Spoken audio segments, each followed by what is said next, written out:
Pediatricians in Canada see a lot of children from other countries, of course. Of the 250,000 immigrants Canada receives every year, 25% of them are children.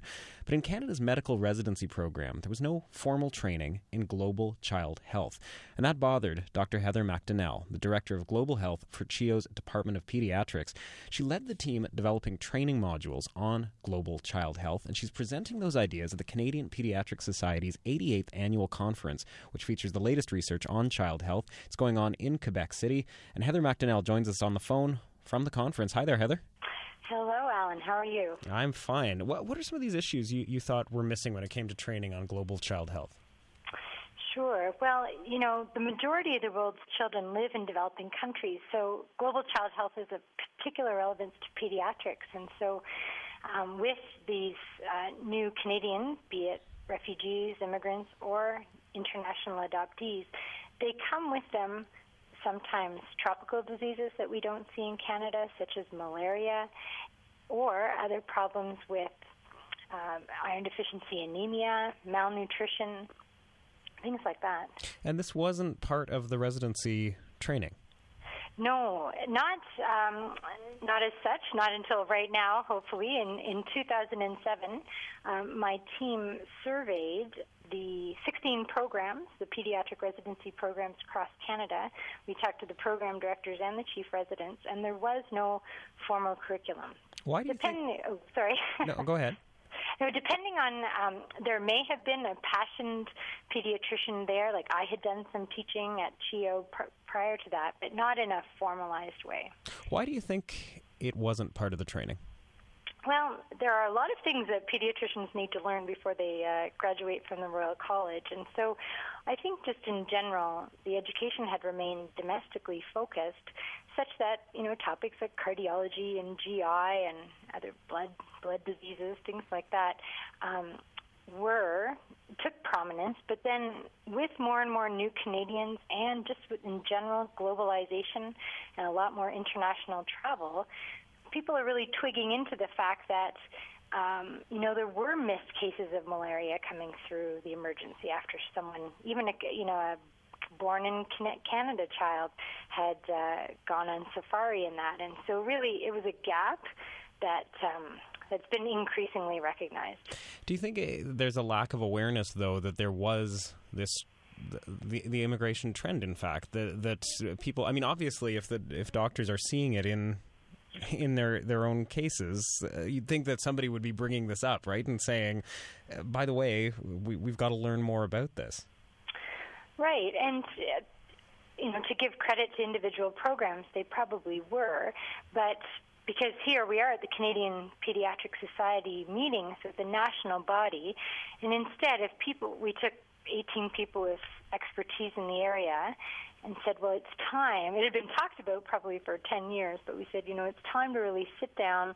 Let's write the curriculum, the modules that all of the programs can use instead of Ottawa developing their own or Toronto developing their own or Vancouver.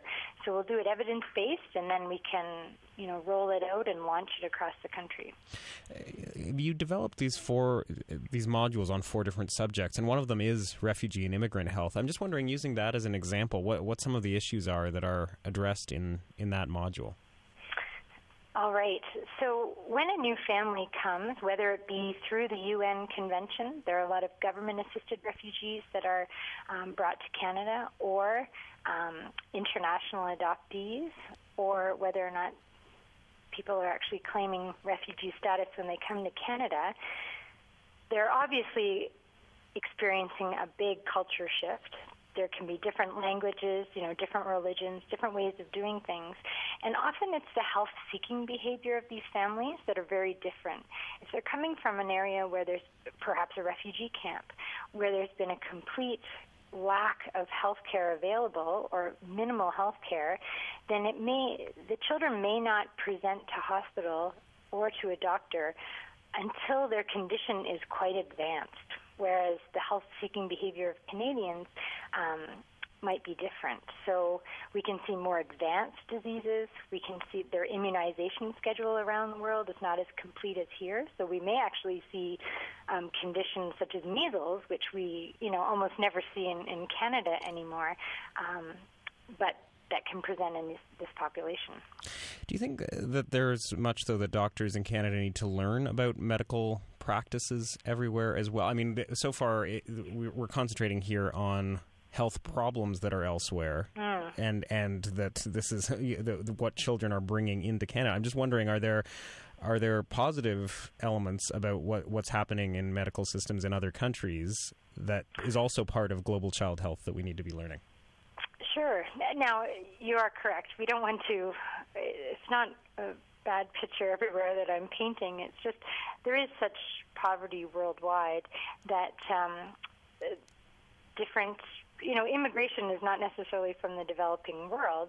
It's just in this curriculum we did focus on topics that would be foreign to our residents that we don't see in Canada. So we haven't addressed as much right now. There's lots and lots of, this could be, a whole conference worth of teaching, but we just really concentrated on 4 main areas.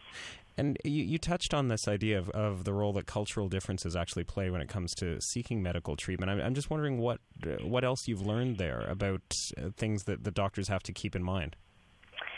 Well, I think that I mentioned culture and religion, but also that we might be prescribing medications or a treatment plan or assuming that people know what blood work or x-rays are. And that can be a scary process because they may just have never seen that before. Or even the concept of, we've had inpatients at CHEO in Ottawa that are new from a organized refugee settlement that we thought, even through an interpreter, that we were explaining the disease properly and the need for follow-up appointments, and then they miss these follow-up appointments, and you start to think maybe they didn't actually understand what the whole treatment plan is. So I think that there's a paradigm shift in these families as well. And how soon is this research, the modules, going to be adopted, Dr. MacDonnell? Right. Well, so our study sites, when we did the medical education research, were in Ottawa, Montreal, Calgary, and Winnipeg. And what we're doing here in Quebec City is we're rolling it out to launch it to all the other pediatric sites. And so we already have champions in Saskatoon and Vancouver, Toronto, London. So we anticipate that within the next academic year, they're ready to go. And even this morning I had a request in Toronto to use them next week. So they're all packaged and ready to go. Congrats on this. And thank you very much. Best of luck with the conference. Terrific. Thank you for the opportunity, Alan. Have a great day. You too. Bye-bye. Bye. Dr. Heather MacDonnell is the Director of Global Health for CHEO's Department of Pediatrics. She led the team developing training modules on global child health. She's presenting those ideas at the Canadian Pediatric Society's 88th Annual Conference going on today in Quebec City.